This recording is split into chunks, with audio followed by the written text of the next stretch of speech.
Olá, sétimo ano, tudo bem com vocês?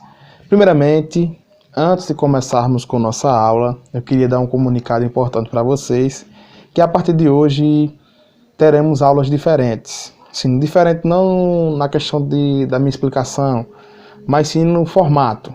Porque antigamente, há uma semana atrás, mais ou menos, eu enviava, no grupo do WhatsApp, o link da aula, eu enviava as páginas da leitura e eu enviava as páginas das atividades. A partir de hoje vai ser diferente, porque eu estou notando que muitas pessoas não estão respondendo ou estão tendo dúvidas, nas questões.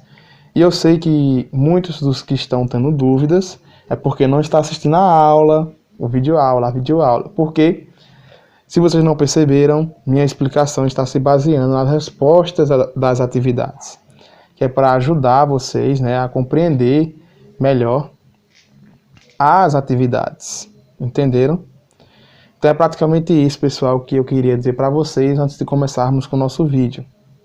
Que, a partir de hoje, eu vou colocar apenas no grupo o link da aula. E aqui na videoaula, na aula, eu vou dizer para vocês quais são as páginas da leitura e quais são as atividades que vocês devem realizar.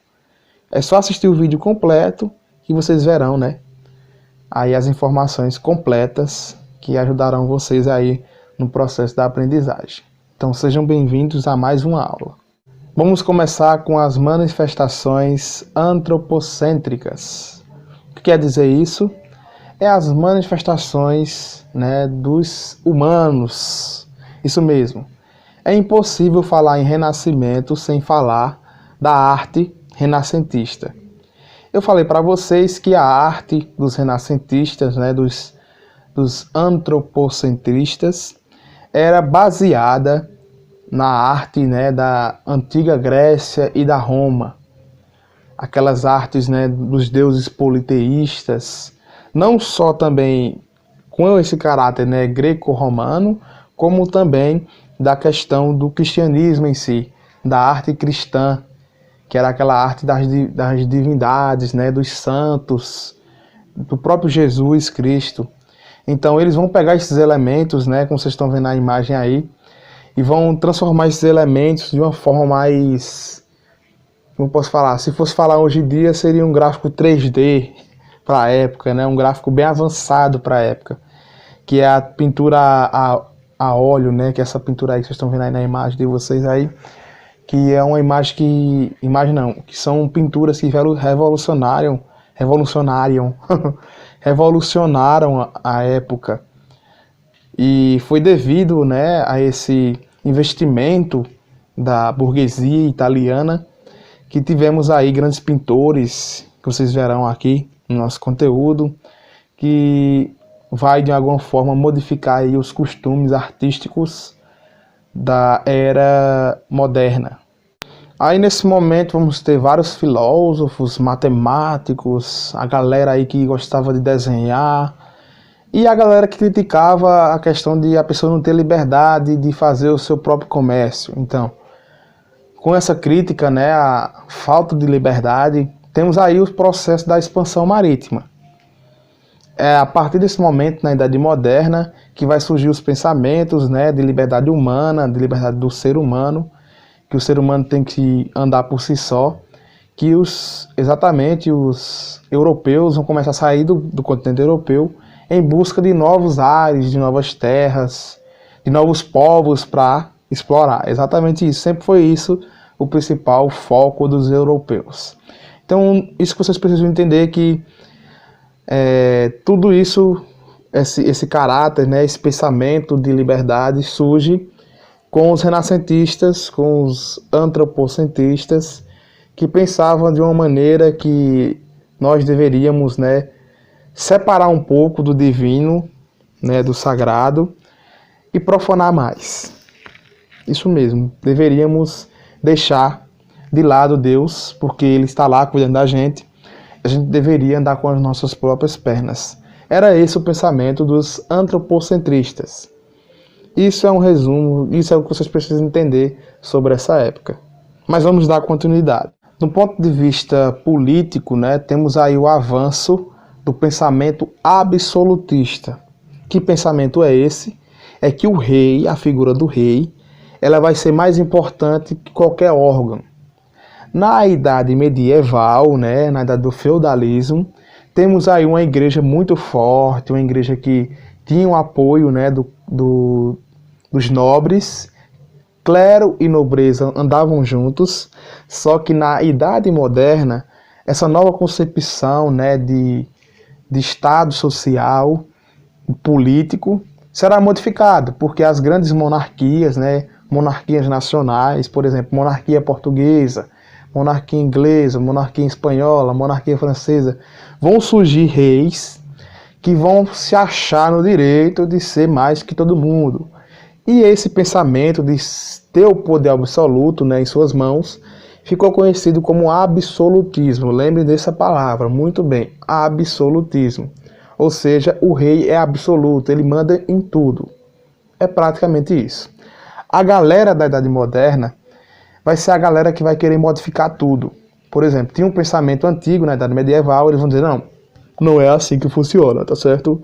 Eu vou explicar para vocês de uma maneira que eu vou provar que não é assim que funciona. Por exemplo, muitos afirmavam, né, a igreja católica afirmava que a Terra, nosso querido planeta Terra, a bola azul, era o centro do universo. Aí surge uma galera, né, cientistas na época, exatamente na época da Idade Moderna, essa galera desse movimento renascentista, né, antropocentista, vão dizer, mentira, a Terra não é o centro do universo. A Terra é apenas um corpo celeste que se movimenta em torno de outra estrela que é o Sol. Isso mesmo. Quem está no centro do universo é o Sol. E os outros planetas, né, os planetas rodeiam o Sol. Como se diz o Matuto, rodeia o Sol. Então é isso, gente. A galera da Idade Moderna, com esses pensamentos, né, de liberdade do ser humano, vai começar a questionar alguns pensamentos da Idade Medieval.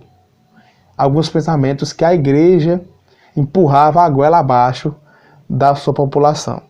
A igreja dizia que era de tal forma, essa galera disse que não é e vai provar. Muitos diziam que a Terra era plana, isso mesmo. Não estou dizendo que a igreja dizia isso, mas muitos afirmavam que a Terra era plana. A galera dessa época, da Idade Moderna, vai desmentir. Quem é que vai provar que a Terra não é plana, que a Terra é redonda? Vai ser um espanhol, né, que saia tema para outro assunto. Se eu não me engano, eu falei para vocês. Não lembro se eu falei. Se eu falei ou não falei, eu vou lembrar. Enfim, eles vão provar que a Terra era redonda, porque eles saíram de um ponto, seguiram em linha reta e chegaram ao mesmo ponto. Então eles não caíram no mar, né? Não caíram no precipício. Então é basicamente isso. A galera da Idade Moderna vão vir para quebrar todos os tabus. Sim, eu esqueci de falar. A galera que defendia essa tese, né, que o Sol era o centro do universo, eram os heliocentristas. A Igreja Católica era geocentrista, acreditava que a Terra era o centro do universo. E os heliocentristas acreditavam que o Sol era o centro do universo. O que a igreja vai fazer? Vai começar a punir as pessoas que pensavam diferente. É aí que entra a parte complicada. A igreja vai começar a tocar fogo em mesmo de gente. Foi praticamente isso que aconteceu. A Igreja Católica, né? Não estou falando que a Igreja Católica é mal assim como era nessa época, mas nessa época fez muitas atrocidades. A história está aí para contar. Não sou eu que estou falando, é a história. A história nunca deixa nada passar em branco, isso mesmo, passar despercebido. Então, a igreja começou a matar muita gente que saía com essas teses ditas teses malucas. Por exemplo, Galileu, né, um cara que falou que a Terra não era o centro do universo, foi morto. Assim, tocaram fogo nele, né, em praça pública. Normal, né? Um belo dia, a igreja resolveu tocar fogo no cara porque disse que ela estava errada. Enfim, vamos dar continuidade ao nosso conteúdo. E como todos os movimentos, né, que ocorreram aí, movimentos revolucionários, não são coisas que acontecem de uma hora para outra. No Renascimento, os cientistas, né, sociais, os historiadores, costumam dividir em 3 fases. Eu vou explicar para vocês cada uma dessas fases, um resuminho básico que fica aí bem entendido para vocês. Por que dividir em 3 fases? Vou explicar para vocês. A primeira fase ficou conhecida como a Trecento. Trecento. Ela vai ocorrer no século XIV e é praticamente a primeira fase. É quando os humanistas, né, os renascentistas, ali na Península Itálica, isso mesmo, lá onde hoje é a Itália, começam, né, os primeiros movimentos, né, resgatar algumas culturas, alguns pensamentos greco-romanos, a relacionar, né, algumas atividades humanas com o sagrado. As pinturas vão ganhar um ar mais de natural, né, os seres humanos vão ser mais naturais nas pinturas. Então, essa primeira etapa, né, o Trecento do século XIV, vai ser a primeira etapa na verdade, em que os seres humanos, né, os humanistas, vão começar aí a se desligar dos pensamentos medievais. Chega e coloca um novo pensamento, né? Tudo vai começar, é o início. Então lembrem disso, o Trecento é a idade do início, é quando os seres humanos começam a mudar algumas coisas, pequenas coisas ali dos pensamentos medievais. As pinturas vão ser modificadas, enfim, lembrem disso. A segunda fase do Renascimento é a Quatrocento. Quatrocento. Essa fase, né, é do século XV, ou seja, um século depois da Trecento. E quais são as principais características dessa fase? É que nesse momento os renascentistas vão ter aí o apoio da burguesia do norte da Itália, da região da Península Itálica, que eram os mecenas. Mecenas, burgueses que financiavam as artes dos renascentistas. Mecenas são os burgueses que tinham dinheiro e diziam, ó, vá lá, faça alguma coisa que preste. Entenderam, né? Então os mecenas eram os burgueses que financiavam a arte dos renascentistas. Fácil, né, pessoal? Então, nesse período do Quatrocento, do século XV, os renascentistas vão começar, né, a fazer algumas imagens relembrando o paganismo segundo a Igreja Católica, né, os deuses greco-romanos, né, os deuses da mitologia grega e romana, e vão começar a fazer, né, essa assimilação com os humanos, a fazer algumas pinturas desses deuses com os humanos. Aí você está vendo aí que está desprendendo, né, do pensamento católico, né? Estão lembrando lá coisas muito antigas. No primeiro momento, né, na primeira fase que eu expliquei para vocês, não desprendeu tanto assim, ainda tinha aquelas imagens, né, de humanos com os anjos, com os seres divinos.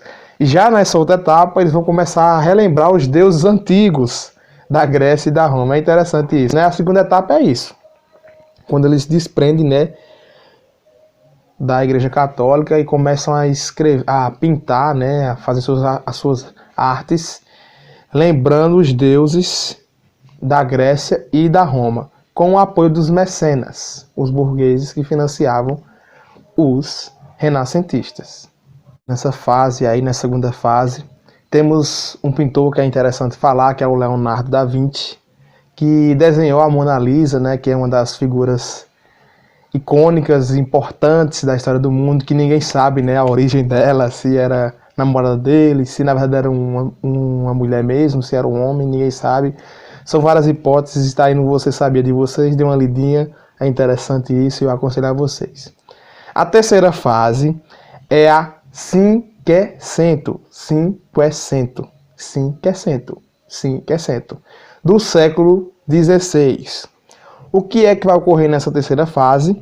É o momento que essas ideias renascentistas vão começar a se espalhar em toda a Península Itálica e outras regiões da Europa. Entenderam mais ou menos, né, pessoal?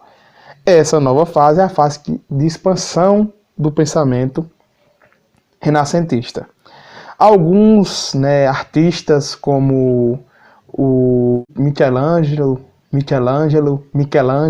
isso mesmo, e outros são importantes, né? Temos aí nesse período também a escrita do príncipe na literatura do Nicolau Maquiavel, que é quando ele vai mostrar, né, através do príncipe, como é que o rei deve governar a população, ele deve ser bom e mal ao mesmo tempo, né? Então é praticamente isso que vai acontecer. Tá aí, vocês vão ler isso aí bem bonitinho e vai ficar interessante. Pessoal, vocês viram aí nessas 3 fases que entre essas 3 fases ocorreram aí o processo de expansão marítima dos povos europeus. Isso mesmo, devido também aos pensamentos renascentistas. Porque devido a esse conhecimento, né, universitário, esse conhecimento científico, né, dos astros, das práticas marítimas, das atividades marítimas, oriundas desse pensamento renascentista, humanista, os europeus começaram o seu processo de expansão marítima. Vocês viram isso, né? Os burgueses, como sempre, né, financiando aí as atividades da economia, das artes, vocês viram aí tudo isso aí. E é o seguinte, a leitura de vocês, já vou logo falar, está na página, estou pegando o livro aqui, vocês vão ler as páginas 8, 9, 10, 11, 12 e 13. Vocês vão ler a página da página 8 até a página 13. E a atividade, vocês vão responder a atividade da parada obrigatória da página 14. A imagens, vão responder a questão 7, né? A letra A, vocês vão dizer aí quais eram as características do movimento renascentista, né? O que é que eles queriam, né? O que é que eles faziam, né? Que era, vocês sabem, né? Que a questão da valorização humana, tudo isso aí vocês vão citar aí na atividade de vocês. A letra B é dizer qual era o grupo social, né? Que financiou as artes renascentistas. A letra C, vocês vão dizer qual era o intuito desse grupo social que financiou, por que eles financiaram, na verdade. Na 8ª questão, vocês vão falar aí da questão do equilíbrio, né, que os renascentistas buscavam. Você vai falar um pouco nisso, do equilíbrio, dessa questão do divino, tudo isso aí você vai citar. Na 9ª questão, você vai falar o que essa imagem representa, né? Vai falar um pouco dessa imagem, o que ela representa. Simples. Então é mais ou menos isso, pessoal. Essa foi a nossa aula de hoje e até mais.